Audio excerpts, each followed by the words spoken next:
Denny Hamlin, the NASCAR driver and co-owner of 23XI Racing, has once again captured the attention of the motorsports world with a cryptic tweet. On January 10, 2025, at 3:04 p.m. Eastern Standard Time, Hamlin posted a message on his X account. LOL, wow. While these two words might seem safe at first glance, their timing and context have sparked intense debate throughout the NASCAR community. To fully appreciate the significance of Hamlin's tweet, we must examine the events surrounding it. Just an hour before Hamlin's post, NASCAR had unveiled a series of major rule changes for the 2025 season. These changes are set to dramatically alter the landscape of stock car racing, affecting everything from how teams handle damaged vehicles to playoff eligibility, and even the structure of races themselves. Let's break down these rule changes one by one to understand their potential impact on the sport. The most significant change comes in the form of a complete overhaul of the damaged vehicle policy. Previously, if a car needed more than 7 minutes of repairs on pit road, it was automatically disqualified from the race. The new policy, however, allows teams to take their damaged vehicles to the garage for repairs and then rejoin the race. This change could lead to dramatic comebacks and alter race strategies in fundamental ways.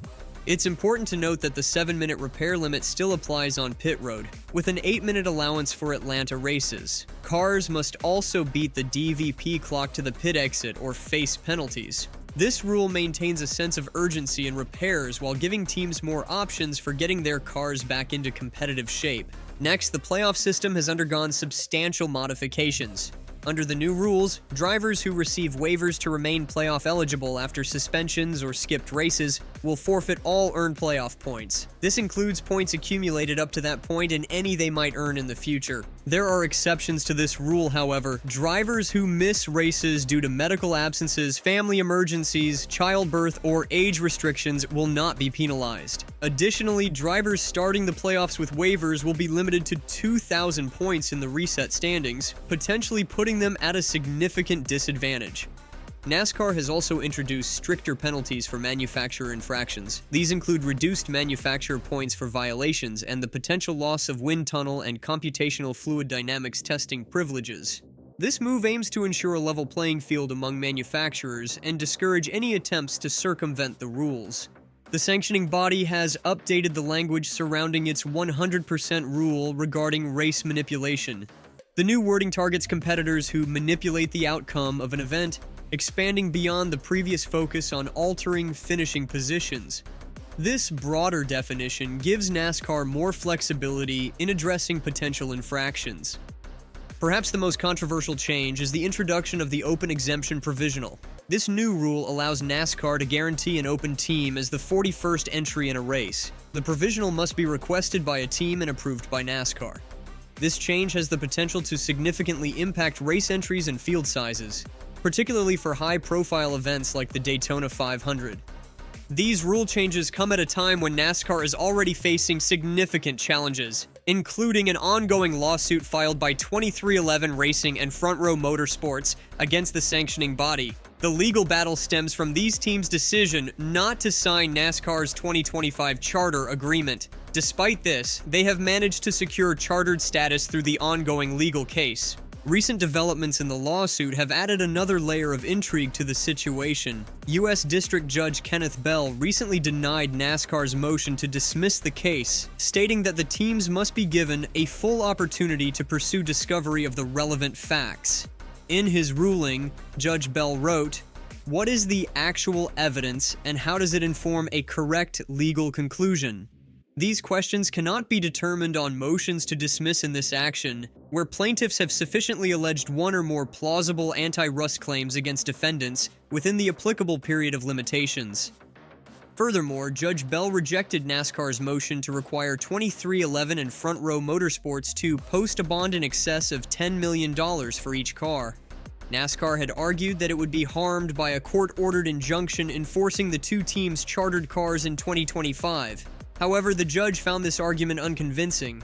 The financial implications of this legal battle are significant. Each chartered team is set to receive around $5 million. meaning that teams like 2311 Racing and Front Row Motorsports, which have 3 cars each, stand to receive about $15 million in 2025. This potential windfall adds another dimension to the ongoing dispute between these teams and NASCAR. In the midst of these legal and regulatory changes, the teams involved are preparing for the 2025 season. 2311 Racing will feature drivers Bubba Wallace, reigning regular season champion Tyler Reddick, and the newly acquired Riley Herbst, who will drive the number 35 Toyota Camry XSE. Front Row Motorsports will field Zane Smith, Noah Gragson, and Todd Gilliland. Returning to Hamlin's cryptic tweet, fans have been scrambling to decode its meaning. Some speculate that it's a direct response to the rule changes, while others believe it may be related to the recent developments in the lawsuit. The racing community's reaction has been a mix of confusion, excitement, and demand for more information. One fan replied to Hamlin's tweet saying, "I know. When I heard the news, I said the same thing, Denny." Others are calling for Hamlin to elaborate on his popular Actions Detrimental podcast, with one fan writing, "Emergency podcast worthy."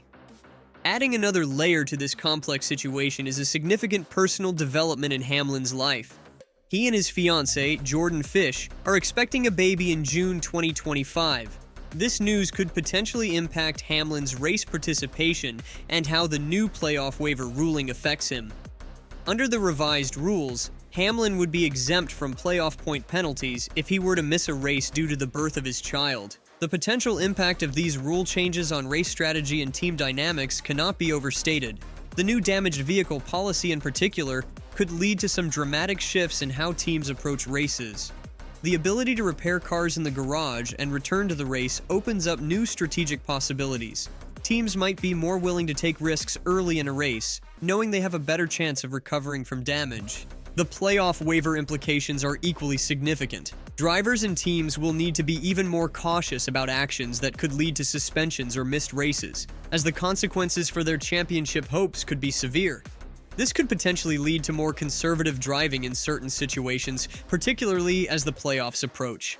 The introduction of the Open Exemption Provisional has sparked considerable controversy, particularly regarding its potential use for celebrity drivers. The possibility of Helio Castroneves, a 4-time Indianapolis 500 champion, competing in the 2025 Daytona 500 has become a focal point of this debate. Castroneves, who hasn't raced on the Daytona Oval in 2 decades, could potentially secure a spot in the race through this new provision. This situation has led to significant backlash from fans who feel it undermines the competitive integrity of the sport. One fan pointed out the apparent inconsistency, stating, "No disrespect at all to Helio, but it's wild that he is guaranteed in the show but Jimmy Johnson is not." The controversy surrounding the Open Exemption Provisional raises broader questions about NASCAR's direction. Is the sport prioritizing entertainment value and star power over competitive integrity? How will these changes affect NASCAR's image and its relationship with its core fan base? Some fans have even speculated about potential strategic uses of the new rule. One ex-user jokingly suggested, "Ask Lewis Hamilton to get in a 4th 2311 car every week," implying that teams could theoretically use the provisional to field additional cars with high-profile drivers from other racing disciplines.